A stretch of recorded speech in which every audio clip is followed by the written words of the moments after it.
बात को लेकर के मैं इस तरीके से कहूँगा कि डॉक्टर फारूक अब्दुल्ला साहब,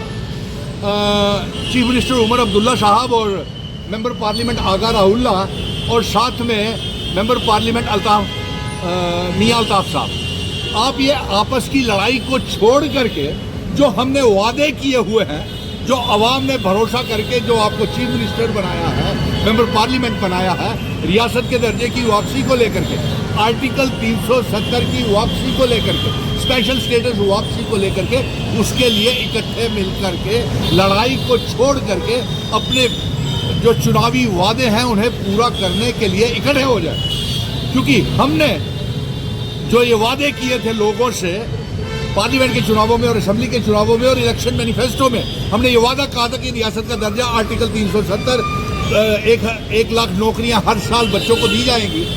200 यूनिट बिजली फ्री, 12 गैस के सिलेंडर और इसके साथ डबल राशन और भी बहुत से वादे किए थे। लेकिन हम उस तरफ जा नहीं रहे हैं आपस की लड़ाई की वजह से। आपको ये बता दें,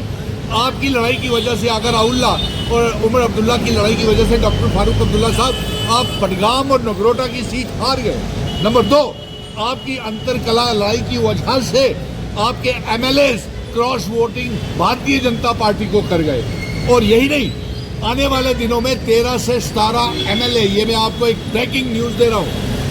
आने वाले दिनों में 13 से 17 एमएलए जो हैं वो भारतीय जनता पार्टी के संपर्क में हैं और किसी भी समय ये अलायंस की सरकार को गिरा सकते हैं। डॉक्टर फारूक अब्दुल्ला साहब, आपको इसलिए कह रहा हूँ, आप एक सीनियर नेता हैं और आपके साथ मिशन स्टेटहुड और मिशन स्टेटहुड के साथ आप पहले दिन 5 अगस्त 2019 के बाद। अब इससे एक बहुत बड़ी बात और भी बता दूं, कांग्रेस जो कल तक कहती थी कि एब्रोगेशन ऑफ आर्टिकल 370 घिसते घिसते घिसा देंगे, वो आज बड़ा मजाक सा बना कि कांग्रेस ने ये बोला कि एब्रोगेशन ऑफ आर्टिकल 370 के बाद कोई फायदा जम्मू कश्मीर को नहीं हुआ। तो मैं ये पूछना चाहता हूँ कांग्रेस से कि आपने आर्टिकल 370 की वापसी के लिए कौन सी कोशिश की, नंबर 1। नंबर 2, आप ही के समय जो जम्मू कश्मीर जो मुल्क था उसका इल्हाक हमारे डोगरा महाराजा हरि सिंह जी भारत के साथ करके गए, उसी समय पहले इस मुल्क को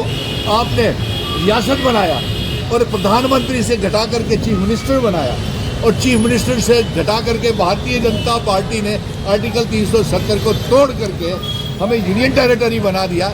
और उसके बाद 370 को एब्रोगेट कर दिया। और आप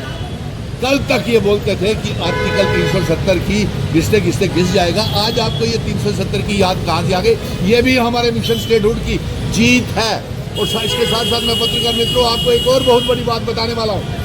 1 दिसंबर को पार्लियामेंट का सेशन लग रहा है और उस पार्लियामेंट के सेशन में एक बहुत अहम बिल जम्मू कश्मीर को लेकर के आ रहा है और ये सुनने में आ रहा है, हमारी ये मांग है कि जो रियासत के दर्जे की मांग है उसको लेकर के ये बिल पार्लियामेंट में आना चाहिए। और अगर ये बिल नहीं आता है और ये जो बिल पार्लियामेंट में आ रहा है, हमें अंदेशा है कि कहीं ये वो बिल ना ला रहे हों कि 30 दिन तक कोई भी मेंबर पार्लियामेंट, एमएलए या चीफ मिनिस्टर या मिनिस्टर जेल में बंद रहेगा तो उसकी चीफ मिनिस्टरशिप मिनिस्ट्री चली जाएगी। और इसी फार्मूले के तहत ये 13 से 17 एमएलए जो इनके संपर्क में है, कोई भी तोहमत लगा करके अलायंस की सरकार को भारतीय जनता पार्टी टॉपल गिराने की फिराक में है।